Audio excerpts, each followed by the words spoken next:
over essential input.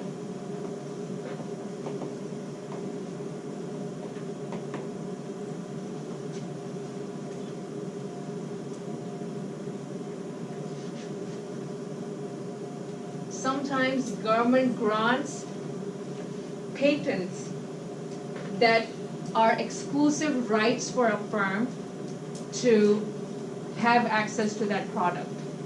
So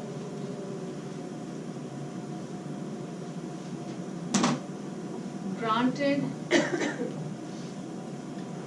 barriers to entry, patents, or I think you say patents, are exclusive rights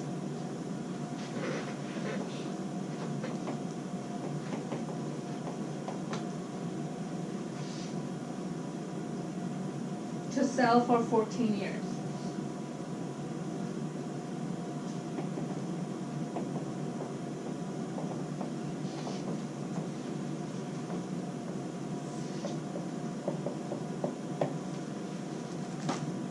Very popular within the pharmaceutical company.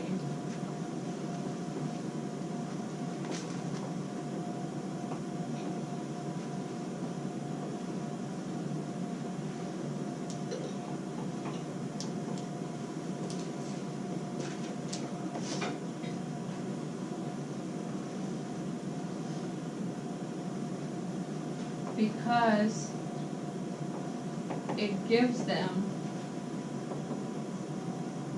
incentive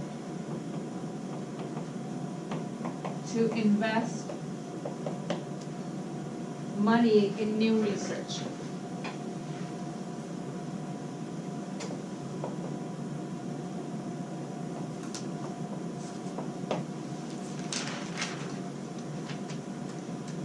A firm would not invest money in any new research or new medicine unless they know that if we find the right medicine, if we make the right product chemically and everything, we would be able to sell it and there won't be any competition. So whenever pharmaceutical companies are investing in research, they're putting in millions and millions of dollars. It's a lot of money to hire scientists, it's just expensive. The equipment, the study, the research, there are big universities involved, etc. So a company would not invest money unless they know that they're going to get that money in return. So that's why US government gives patents to those companies that, all right, if you are successful and you make some kind of special vaccine, we will give you a patent that only you can sell that vaccine for 14 years and get your money back. So the millions of dollars they put in the research or in the making of the medicine, they can get a return on it. That's what patent is. So these are government granted barriers. Sometimes there are just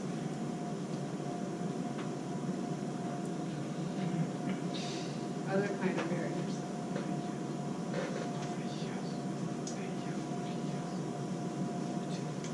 Okay. So this is one. I'm going to erase this now.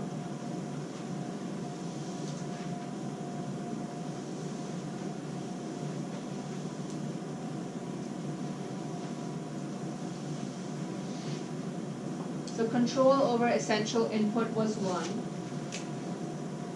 Number two is network economies. So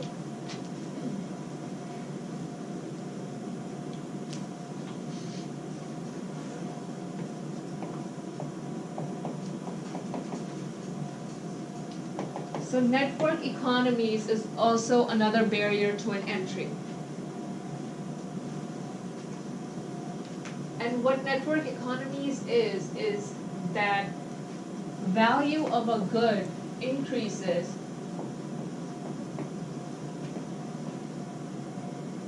as more people use it.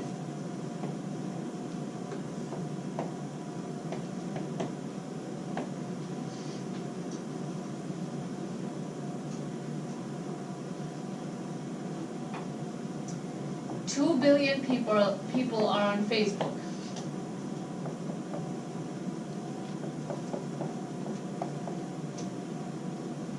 Two billion people are on Facebook.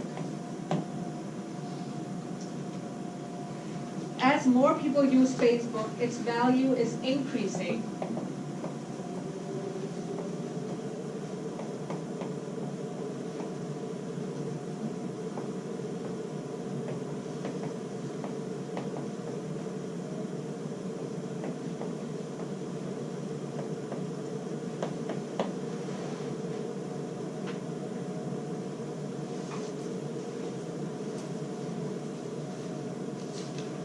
That prevents some other companies to enter. Other social media companies to enter the market.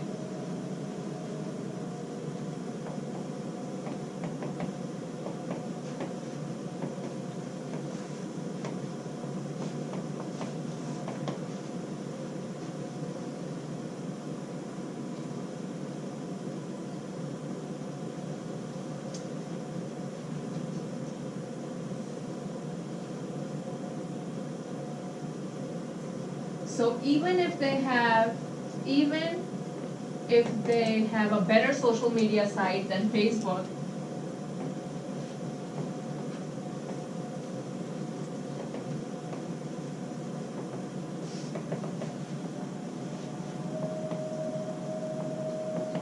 the value won't grow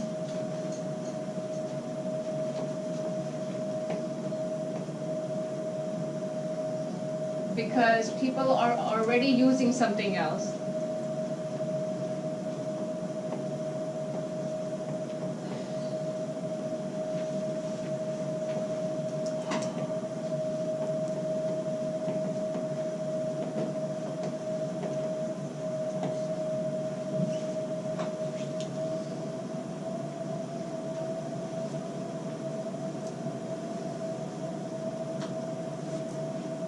Another example is QWERTY,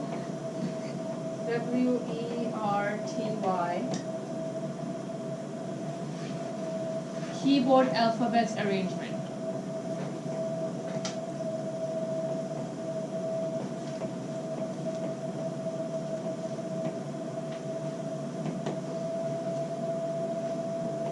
The entire world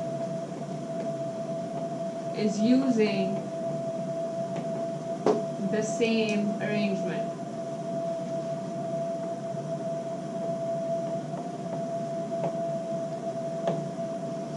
Any new arrangement would not be popular, right? Because people have been trained to use keyboard like this. Like I already had my typing class in high school and I can type this way. If some other arrangement was to be introduced, I wouldn't be able to type.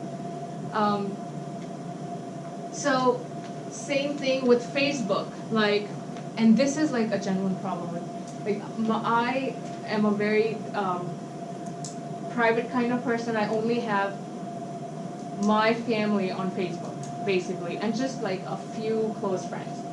Now, sometimes I think that, you know, I don't wanna use Facebook. It's distracting. I don't see any use of it. You know, I feel like it's a waste of time, and most of the information on it is, you know, fake anyway.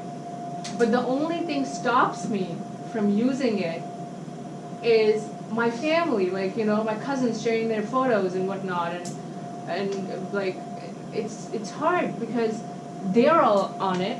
So if I stop using it, and if something they share or they talk about and I'm not on it, it would be inconvenient and I'd miss on it. So even though I want to, it's hard for me to get out of it. That's network economies. That's the power it has, because all of them are on it. Like all my uncles, my aunts, everybody. So what you're gonna do? I mean, I use it very less. It's very limited. I don't even check my newsfeed anymore. But like, even if I don't want to, you see, it's become hard for me. So that's the kind of, so the more people are using something or are used to using something, the more power that company has, and it kind of has a monopoly then. So these things are Facebook and social media has a monopoly because 2 billion users, that's a lot. And to get those people out of Facebook, that's like, I mean, it's gonna have to take some kind of really big, next big thing or something, you know. So we can stop there, and then we'll talk about a couple more barriers like copyrights and licenses, and then startup costs, definitely. Startup cost is another barrier to entry.